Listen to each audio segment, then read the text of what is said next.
మీ బట్టలకి సాఫ్టింగ్ ప్రొటెక్షన్ ఇచ్చే సరైన ప్రొడక్ట్ ఎలిమ్ ఫ్యాబ్రిక్ కండిషనర్.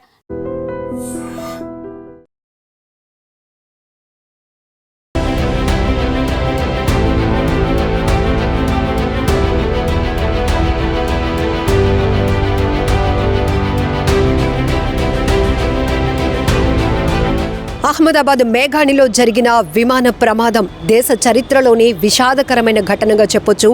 భారత విమానయాన శాఖ చరిత్రలోని అత్యంత ఘోరమైన విషాద ఘటన ఇది.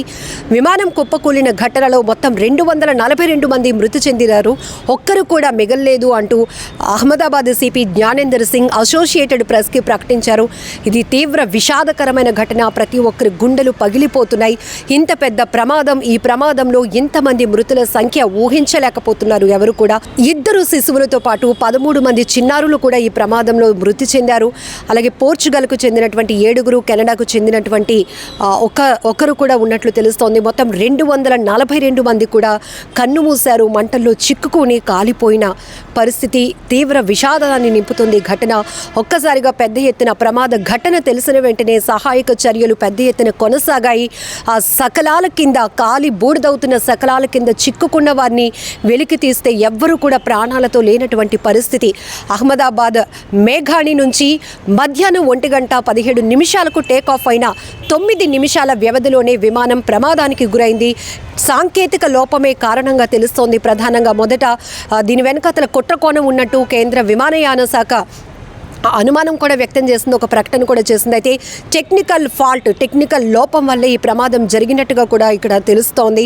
ఏదేమైనా 242 మంది కన్నుమూయటం అనేది ఘోరమైన విషాద ఘటనగా చెప్పొచ్చు. అహ్మదాబాద్ ఎయిర్పోర్ట్కి దగ్గరలో ఉన్నటువంటి ఒక మెడికల్ కాలేజ్ హాస్టల్ భవనంపై చెట్టును గుద్దుకొని ఈ విమానం ఒక్కసారిగా కుప్పకూలిపోయింది. దాంట్లో 1,20,000 లీటర్ల ఫ్యూయల్ ఉండటంతో ప్రమాద స్థాయి చాలా పెద్దగా మారింది అని చెప్పొచ్చు. దట్టమైన పొగలు వ్యాపించాయి, పెద్దగా మంటలు ఎగసి పడ్డాయి. పూర్తిగా అందులో ప్రయాణించిన వాళ్ళ పరిస్థితి ఏంటి అని ప్రతి ఒక్కరు కూడా ఆందోళన చెందినటువంటి పరిస్థితి. విమానంలో ప్రయాణిస్తున్న వారి గురించే కాదు, అందులో 242 మంది ప్రయాణికులతో పాటు 10 మంది సిబ్బంది, 2 పైలట్లు కూడా ఉన్నారు. దాంతో ఈ ప్రమాదం ఎక్కడైతే జరిగిందో ఆ ప్రదేశం జనావాసాల మధ్య, అక్కడ ఉన్నటువంటి ఒక హాస్పిటల్ కూడా ఉంది. అలాగే మెడికల్ కాలేజ్కి సంబంధించిన హాస్టల్ పై, ఆ భవనంపై ఈ ప్రమాదం జరగటం వల్ల మృతుల సంఖ్య మరింతగా పెరిగే అవకాశం ఉంటుందని అందరూ ఊహించాం. కానీ ఇప్పుడు అహ్మదాబాద్ సిపి జ్ఞానేంద్ర సింగ్ అఫీషియల్గా ఒక ప్రకటన చేసిన తర్వాత మాత్రం అసలు హోప్స్ కూడా లేకుండా పోయాయి.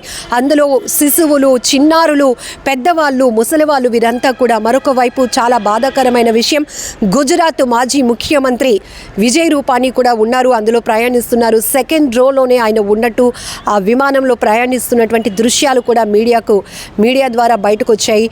వెంటనే విజయ్ రూపానీ కుటుంబ సభ్యులు కూడా అధికారికంగానే ఆయన మృతి చెందినట్టుగా కూడా ఇన్ఫర్మేషన్ ఇచ్చారు. చాలా బాధాకరం. 2016 నుంచి 21 వరకు ఆయన గుజరాత్ సీఎంగా పనిచేశారు. విజయ్ రూపానీ కూడా ఇందులో ట్రావెల్ చేస్తున్నారు అని మొదటైతే వార్తలు వచ్చాయి. కానీ ఈ ప్రమాదంలో 242 మంది మృతి చెందిన ఈ ప్రమాదంలో విజయ్ రూపానీ కూడా మృతి చెందారు. చాలా బాధాకరమైన విషయం. ఈ స్థాయిలో ప్రమాదం జరగటం అనేది కూడా ఊహించలేకపోతున్నాం. ఎందుకంటే విమాన ప్రమాదం అనేటప్పటికీ ప్రతి ఒక్కరికి గుండెలు అదిరిపోతాయి. దానికి తోడు ఇది అహ్మదాబాద్ నుంచి లండన్కి ప్రయాణిస్తుంది, చాలా లాంగ్ జర్నీ చేయాలి కాబట్టి ఫ్యూయల్ భారీ ఎత్తున అందులో ఫిల్ చేసి ఉండటం వల్ల, ఇది టెక్నికల్ లోపం వల్ల జరిగిన ప్రమాదం. వెంటనే అందులో ఉన్నటువంటి ఫ్యూయల్ బ్లాస్ట్ అవ్వటం వల్ల మొత్తం విమానం అంతా కూడా పేలిపోయింది. దాంట్లో ప్రయాణికులు ఏమైపోయారు, చెల్లా చెదురుగా మృతదేహాలు ఎగిరి పడినటువంటి పరిస్థితి. అసలు గుర్తించడానికి కూడా వీలు లేకుండా ఉంది. అక్కడ సిటీ సివిల్ ఆసుపత్రికి అయితే ఇప్పటికీ గంటల పాటు రెస్క్యూ కొనసాగిన తర్వాత సిటీ సివిల్ హాస్పిటల్కి అయితే 100 మృతదేహాలు తరలించారు. మిగతా మృతదేహాల పరిస్థితి చెల్లా చెదురుగా తునకలైపోయినట్లుగా కూడా అక్కడ అధికారులు ప్రత్యక్షంగా చూసినటువంటి పరిస్థితులు మీడియాకు వెల్లడిస్తున్నారు. ఈ పరిస్థితి ఊహించటానికి, దుర్ఘటన దృశ్యాలు చూడటానికి కూడా అసలు ఊహించలేనటువంటి గుండెలు పగిలిపోతున్నాయి, గుండెలు అదిరిపోతున్నాయి. ఎందుకంటే ఇంతమంది కన్ను మూసినటువంటి విషాదకర ఘటన ఒక్కసారిగా భారతదేశాన్ని కలవరపాటుకు గురి చేసింది.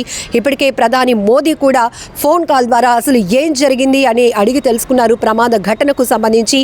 అలాగే ఎయిర్పోర్ట్ అథారిటీకి సంబంధించినటువంటి అధికారులతో మాట్లాడారు. అసలు టేక్ ఆఫ్ అయిన ఎన్ని నిమిషాలకి ఇది ప్రమాదం జరిగింది, ప్రమాదంకి కారణాలు ఏంటి అనే దానిపైన కూడా విశ్లేషిస్తున్నారు. మరొక వైపు ప్రమాదం జరిగిన వెంటనే ఇది కుట్రకోణం అని చెప్పి కేంద్ర విమానయాన శాఖ ఒక ప్రకటన కూడా చేసింది. అయితే సాంకేతిక పరమైన లోపంగా తెలుస్తోంది. పైలట్ కూడా ఏటీసీకి ఇమీడియట్గా అంటే ఎయిర్ ట్రావెల్ కంట్రోల్ రూమ్కి కూడా అలర్ట్ చేసినట్టుగా మేడ్ కాల్ అని ఒక ఇన్ఫర్మేషన్ ఇచ్చినట్టు, అంటే టెక్నికల్ లోపంలో ఉంది, ఇది మళ్ళీ సేఫ్గా ల్యాండ్ అవ్వడానికి స్కోప్ లేదు, ప్రమాదానికి గురవుతుంది, ప్రమాదంలో చిక్కుకున్నాం, ఆ నెక్స్ట్ ఎలాంటి రెస్క్యూ చేయాలి అనే దానిపైన కూడా ఆయన ఒక కోడ్ లాంగ్వేజ్, అది కోడ్ ఇన్ఫర్మేషన్ కూడా ఇచ్చినట్టుగా కూడా సమాచారం అందుతోంది. అయితే పైలట్ ఎవరైతే ఉన్నారో ఆయన ఏటీసీకి కూడా ఇన్ఫర్మేషన్ ఇచ్చినట్టు కాల్ ఆధారంగా కూడా అధికారులు చెప్తా ఉన్నారు. ఏదేమైనా ఘోరం జరిగిపోయింది. ఒక్కసారిగా గుజరాత్ రాష్ట్రాన్ని అతలాకుతలం చేసింది, వణికించేసింది ఘటన అని చెప్పొచ్చు. ఇందులో 169 మంది భారతీయులు ఉండటం మరీ బాధాకరమైన విషయం. అందులో బ్రిటన్కు సంబంధించినటువంటి 53 మంది కూడా ఉన్నట్లు తెలుస్తోంది. శిశువులు 13 మంది చిన్నారులు కూడా అందులో ప్రయాణిస్తున్నారు. వారందరి పరిస్థితులు అసలు ఊహించడానికి కూడా చాలా కష్టంగా ఉంది. ఈ బోర్డింగ్కి సంబంధించిన డీటెయిల్స్ ఏవైతే ఉంటాయో ఆ అడ్రస్, ఆ డీటెయిల్స్ బట్టే ఇందులో ఎవరు ప్రయాణిస్తున్నారు అని చెప్పగలుగుతున్నారు తప్ప అందులో బాడీ ఐడెంటిఫై చేయటానికి కూడా అవకాశం లేనటువంటి దుర్ఘటన దుస్థితి ఏర్పడిందని చెప్పొచ్చు. ఎందుకంటే ఇప్పటికీ ఉదయం ఈ ఘటన జరిగిన తర్వాత, మధ్యాహ్నం ఈ ఘటన జరిగిన తర్వాత అక్కడికి రెస్క్యూ బృందాలు అయితే పెద్ద ఎత్తున చేరుకున్నాయి. 90 మంది 3 టీములుగా అక్కడ ఫామ్ అయి రెస్క్యూ కొనసాగించారు. సకలాల కింద చిక్కుకున్న వారిని బయటికి వెలికి తీసి హాస్పిటల్కి తరలించారు. కానీ అక్కడ బ్రతకటానికి కూడా అవకాశం లేనట్టు స్థాయిలో ఆ ప్రమాదం జరిగింది. జనరల్గా విమానాలు కుప్పకూలితే ఒకవేళ ఎవరైనా అందులో ప్రయాణిస్తున్న వాళ్ళు పడిపోతే క్షతగాత్రులుగా మిగలటానికి అవకాశం ఉంటుంది. కానీ ఇక్కడ విమానం చెట్టును ఢీకొని ఒక మెడికల్ కాలేజ్ భవనం పైన అది కూలిపోతూనే అదే అగ్ని ప్రమాదం, అందులో ఫైర్ రావటం వల్ల మొత్తంగా మంటలైతే దట్టంగా వ్యాపించాయి. సుదూర ప్రాంతం నుంచి కూడా పెద్ద ఎత్తున పొగలు అలముకున్నాయి. ఒక్కసారిగా ప్రతి ఒక్కరూ ఉలికిపాటుకు గురయ్యారు. కిలోమీటర్ల కొద్దీ కూడా ట్రాఫిక్ నిలిచిపోయింది. ఈ ఘటన జరిగిన వెంటనే మొత్తం రన్వేనైతే మూసివేశారు అధికారులు. అధికారిక ప్రకటన కూడా ఎయిర్ ఇండియా నుంచి రిలీజ్ చేయడం జరిగింది. చాలా దిగ్భ్రాంతికరమైన ఘటనగా చెప్పుకోవచ్చు. 242 మంది కూడా చనిపోయారు, ఒక్కరు కూడా మిగలలేదు అంటూ అహ్మదాబాద్ సిపి ఇచ్చినటువంటి అఫీషియల్ స్టేట్మెంట్ తర్వాత ప్రతి ఒక్కరు గుండెలు పగిలిపోతున్నాయి. అందులో ప్రయాణిస్తున్న వారి కుటుంబ సభ్యులైతే కన్నీరు మున్నీరుగా తమ వారి కోసం విలపిస్తూ ఉన్నారు. అందులో గుజరాత్ ఎక్స్ సీఎం విజయ్ రూపానీ కూడా మృతి చెందటం, ఆ కుటుంబం అయితే శోకసంద్రంలో మునిగిపోయింది. అధికారుల నుంచి అధికారికంగా సమాచారం అందుకున్న వెంటనే ఆ కుటుంబ సభ్యులైతే తీవ్ర శోకసంద్రంలో మునిగిపోయారు. ఇందులో ఇంకా ఈ డీటెయిల్స్ అయితే 242 మంది మృతి చెందారు అని అయితే అధికారిక ప్రకటన వచ్చింది. కానీ అందులో డీటెయిల్స్ కూడా ఇండియన్స్ ఎంతమంది, ఏ రాష్ట్రాలకు చెందిన వారు ఎంతమంది అనే డీటెయిల్స్ తప్ప వాళ్ళకు సంబంధించి పూర్తి వివరాలు కూడా ఇంకా బయటకు రాలేనటువంటి పరిస్థితులు ప్రస్తుతం అయితే ఉంది. ఇప్పటికీ కూడా ఈ ఇన్సిడెంట్ గురించి వింటే ఎంత బాధేస్తోందంటే, అసలు మన దేశ చరిత్రలోనే విమాన ప్రమాదాల్లో అత్యంత ఘోరమైనది, అత్యంత విషాదాన్ని నింపినటువంటి ప్రమాదంగా దీన్ని చెప్పుకోవచ్చు.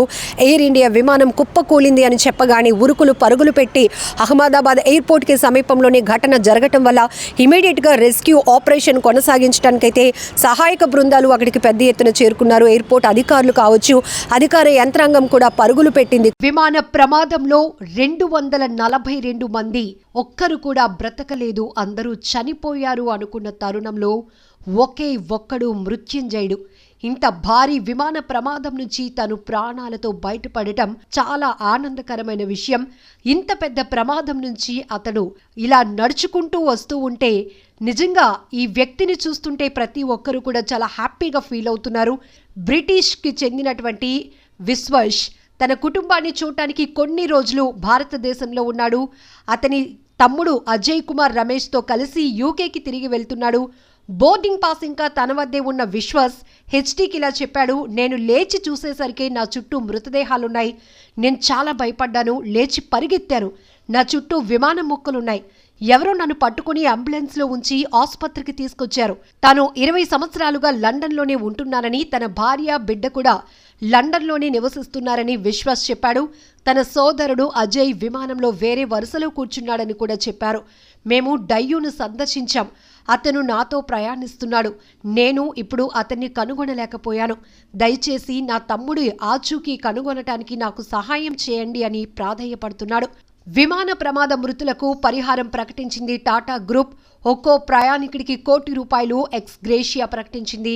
గాయపడిన వారి వైద్య ఖర్చులు పూర్తిగా భరిస్తామని కూడా మాటిచ్చింది. అయితే ప్రమాదంలో దెబ్బతిన్న మెడికల్ కాలేజ్ హాస్టల్ భవంతి నిర్మాణ ఖర్చులు కూడా భరిస్తామని ప్రకటించింది టాటా గ్రూప్. బాధిత కుటుంబాలకు అండగా నిలబడతామని స్టేట్మెంట్ ఇచ్చింది. ఇప్పుడు ఈ భారీ విమాన ప్రమాదం నుంచి త్రుటిలో తప్పించుకున్నటువంటి విశ్వాష్కు సంబంధించినటువంటి ఆయన లేచి నడిచి వెళ్తూ ఉన్నటువంటి వీడియో దృశ్యాలు ఇప్పుడు సోషల్ మీడియాలో వైరల్ అవుతున్నాయి. ఎందుకంటే అహ్మదాబాద్ విమాన ప్రమాదం చాలా ఘోరమైన ప్రమాద ఘటన. పూర్తిగా ఒక్కరు కూడా ప్రాణాలతో బయటపడలేనటువంటి పరిస్థితి. అలాంటిది 242 మంది కూడా విమాన ప్రమాదంలో మృతి చెందారు. కానీ విశ్వాస్ మాత్రం ఎలా తప్పించుకున్నారు, తనకి ఏం జరిగిందో అంతా చూసే లోపే విమాన శకలాలే కనిపించాయి. ఎక్కడికక్కడ మృతదేహాలు చెల్లాచెదురుగా పడున్నాయి.